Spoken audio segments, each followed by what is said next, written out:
Hello दोस्तों, स्वागत करता हूं मैं आप सभी का मेरे YouTube चैनल तरुण सर पर। सो गाइज, इस वीडियो में मैं आप लोगों को सिखाऊंगा कि जावा में स्विच केस क्या होता है। बिल्कुल बेसिक से हम इसको स्टार्ट करेंगे। सो गाइज, आइए देखते हैं स्विच केस क्या है। सो गाइज, देखते हैं स्विच केस को। सबसे पहले it is also called as selection statement. ध्यान दीजिएगा, हम लोगों ने कंट्रोल स्टेटमेंट्स की 3 कैटेगरीज पढ़ी थी: conditional branching, selection and iteration या लूपिंग। सो अभी तक जो हमने कवर अप किया था वो conditional branching statement cover up किए थे, जैसे if else, nested if else ladder. Second part था हमारे पास सिलेक्शन स्टेटमेंट। सिलेक्शन स्टेटमेंट में केवल एक स्विच केस ही आता है। सो डायरेक्टली हम ये भी कह सकते हैं it is also called as selection statement. इसे सिलेक्शन स्टेटमेंट भी कहा जाता है। It is use to execute statement according to the value of a variable. इसका इस्तेमाल करते हैं जब हमें मेन्यू ड्रिवन प्रोग्रामिंग करनी हो। दैट मीन जैसे एक वेरिएबल की अलग अलग वैल्यूज के अनुसार हमें अलग अलग स्टेटमेंट रन जब करवाने हो तो हम यूज करेंगे स्विच केस का। फॉर एग्जांपल, एक्स कोई वेरिएबल है जिसकी वैल्यू 1 होने पर हमें एडिशन का काम करना है, 2 होने पर सब्ट्रैक्शन करना है, लाइकवाइज। तो इस तरह के कामों के लिए हम लोग यूज करते हैं स्विच केस को। It is also called as एमवे ब्रांचिंग। इसे एमवे ब्रांचिंग भी कहा जाता है। It works with integers, characters and string in Java. Java में हम स्विच केस को इंटीजर्स पे, कैरेक्टर्स पे एंड स्ट्रिंग पे लगा सकते हैं, अप्लाई कर सकते हैं। अब देखते हैं हम इसका सिंटैक्स क्या है बेसिकली। सो जो इसका सिंटैक्स है, स्विच कीवर्ड में हम एक वेरिएबल लिखेंगे, देन कर्ली ब्रैकेट्स के अंदर स्विच केस का ब्लॉक बनाएंगे हम। इसमें हम लिखेंगे केस कीवर्ड, देन स्पेस दे करके फर्स्ट वैल्यू, फिर कॉलन का निशान, देन स्टेटमेंट, उसके बाद ब्रेक, फिर केस सेकंड वैल्यू, कॉलन का निशान, स्टेटमेंट, देन ब्रेक, और लास्ट में हमारे पास होएगा डिफॉल्ट, उसके स्टेटमेंट, देन ब्रेक। अब देखिएगा, जो हमने स्विच में वेरिएबल लिखा है उसकी वैल्यू जिस केस के साथ लिखी गई वैल्यू के इक्वल हुई, उसके स्टेटमेंट रन होते हैं और ब्रेक से कंट्रोल बाहर चला जाता है। आगे बढ़ते हैं इसमें हम। The break causes exit from the switch after executing statement of a case. Break जो हम लगा रहे हैं स्विच स्टेटमेंट्स के बाद में, ये क्या करता है, जैसे ही स्विच में किसी केस के स्टेटमेंट रन हुए उसके बाद में आगे के केसेस एग्जीक्यूट ना हो, उसके लिए ब्रेक हम लगाते हैं और ये कंट्रोल को बाहर ट्रांसफर कर देता है स्विच से। If we omit to use break after every case statement then all the cases including default are executed. अगर हम ब्रेक नहीं लगा पाते या लगाना भूल जाते हैं तो उस परिस्थिति में क्या होगा, जिस केस की वैल्यू मैच हुई है स्विच वाले वेरिएबल से, उस केस के स्टेटमेंट से लेकर के सारे के सारे स्टेटमेंट्स जितने भी केस लगाए हैं या डिफॉल्ट लगाए हैं वो सारे एग्जीक्यूट हो जाएंगे जब तक बीच में ब्रेक ना आए या स्विच केस खुद टर्मिनेट ना हो जाए। Case values must be constant and unique. No two case can have same values. जो केस हम बना रहे हैं उन सभी केसेस की वैल्यू कांस्टेंट होनी चाहिए एंड अलग अलग होनी चाहिए। 2 केसेस की वैल्यू सेम नहीं रख सकते। Default is optional. जो डिफॉल्ट हम लगा रहे हैं वो ऑप्शनल है। Generally it is used as last case. Switch में सबसे अंत में हम डिफॉल्ट का यूज करते हैं। If we use default as last case then break is not compulsory after statements of default. अगर हमने डिफॉल्ट को सबसे लास्ट में लगाया तो ब्रेक कंपलसरी नहीं है, अवॉइड भी कर सकते हैं। But if we use it in middle और beginning of switch then it should be followed by a break. But अगर हमने डिफॉल्ट को शुरुआत में या बीच में लगाया है स्विच केस के अंदर तो फिर हमें इसके बाद में ब्रेक लगाना चाहिए। In Java switch statement can be use with integer, string, character and wrapper classes. Wrapper classes के साथ भी हम स्विच को यूज कर सकते हैं। लेटर ऑन मैं इंट्रोड्यूस करूंगा कि रैपर क्लासेस क्या होती हैं। गाइस, एक बार क्विक रिवीजन हम देख लेते हैं सिंटैक्स के साथ में। स्विच में हम वेरिएबल लिखते हैं, केस के साथ हम वैल्यू लिखते हैं। जिस केस की वैल्यू स्विच में लिखे गए वेरिएबल के बराबर है उसके स्टेटमेंट रन होते हैं और बाद में ब्रेक रन हो जाता है और ब्रेक से कंट्रोल स्विच से बाहर आ जाता है। अगर किसी भी केस की वैल्यू स्विच में लिखे गए वेरिएबल की वैल्यू के बराबर नहीं है तो जो डिफॉल्ट के बाद स्टेटमेंट लिखे हैं वो स्टेटमेंट रन हो जाते हैं। सो गाइज, ये था बेसिक थियोरेटिकल कॉन्सेप्ट हमारे पास में स्विच केस का। आइए हम एक प्रैक्टिकल प्रोग्राम बनाते हैं, एक छोटा सा मिनी कैलकुलेटर टाइप का, है ना, और उसमें स्विच केस का यूज करके देखते हैं। सो गाइज आइए स्टार्ट करते हैं। सो गाइज प्रोग्राम बनाने के लिए मैं सबसे पहले सबलाइम टेक्स्ट को स्टार्ट कर रहा हूं। नाउ जो एग्जिस्टिंग प्रोग्राम ओपन है उसे मैंने कर दिया है क्लोज।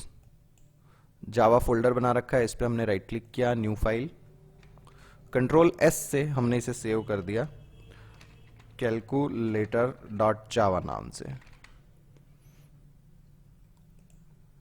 फाइन गाइज, सबसे पहले हमने इंपोर्ट करवा लिया जावा डॉट यूटिल डॉट स्कैनर को। इसके बाद हमने क्लास बना दी कैलकुलेटर नाम से।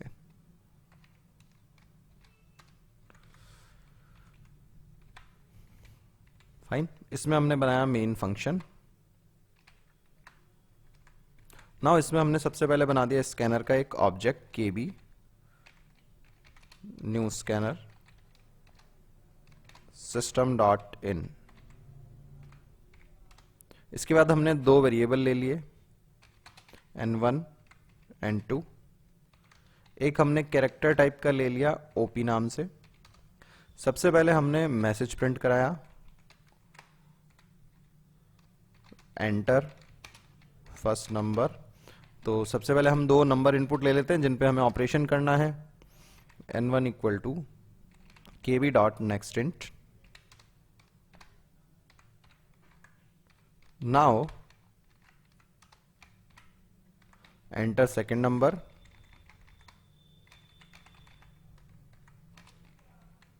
एंड n2 बराबर kb dot next int. n2 में वैल्यू इनपुट हो गई। इसके बाद मैंने एक मैसेज प्रिंट करवाया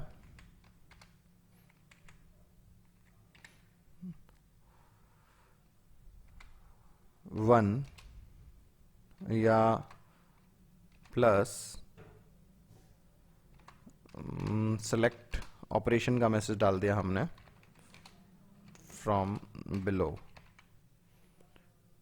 एंड यहां हमने डाल दिया plus minus multiply and divide का ऑप्शन। एंड इसके बाद हमने क्या करा, जो ओपी हमने वेरिएबल लिया था उसमें कैरेक्टर रीड कर लिया kb dot next dot caret 0 से। ठीक है गाइज, थोड़ा सा स्पेस हम बढ़ा लेते हैं यहां पे। इसके बाद मैंने क्या करा, स्विच केस अप्लाई किया। यहां पे पिक किया मैंने ओपी को, क्योंकि ओपी में जो भी हम इनपुट दे रहे हैं, जैसे प्लस दे रहे हैं तो प्लस वाला काम करवाना है, माइनस दे रहे हैं तो माइनस वाला। यहां पे केस बना दिया मैंने प्लस। ठीक है, एंड इसी के आगे मैंने प्रिंट करवा दिया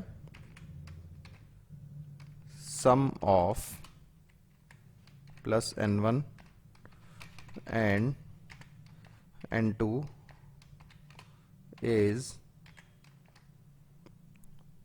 ब्रैकेट में हमने डाल दिया n1 प्लस n2। ब्रैकेट में इसलिए डाला ताकि पहले n1 और n2 का ऐड वाला काम हो और उसके बाद में प्रिंट हो। इसके बाद हमने लगा दिया ब्रेक। हम चाहें तो इनको तीन अलग अलग लाइन में भी लिख सकते हैं इस तरीके से, बट मैं जानबूझ करके एक ही लाइन में लिख रहा हूं ताकि ज़्यादा स्पेस कंज्यूम ना हो, एक ही स्क्रीन पे आप सभी को ये प्रोग्राम दिखाई दे। इसी तरह से केस बना दिया मैंने माइनस एंड यहां पे हमने कर दिया कॉपी पेस्ट, सम ऑफ की जगह कर दिया हमने सब्ट्रैक्शन ऑफ, और यहां पे कर दिया n1 माइनस n2। इसी तरह से केस हमने बना दिया है मल्टीप्लाई के लिए एंड यहां प्रिंट करा दिया प्रोडक्ट ऑफ या मल्टीप्लाई ऑफ, एंड यहां कर दिया हमने n1 into n2। Similarly case बना दिया है हमने डिवाइड के लिए एंड प्रिंट करवा दिया division of n1 and n2 is n1 divide by n2। इसके बाद हमने लगा दिया है डिफॉल्ट और यहां हमने दे दिया ब्रेक की हमें नीड नहीं है, लगा भी दें तो कोई फर्क नहीं पड़ेगा।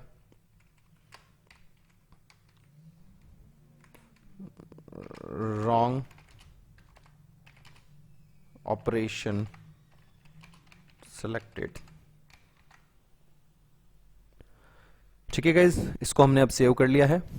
अब हम क्या करते हैं, इसको कराते हैं रन।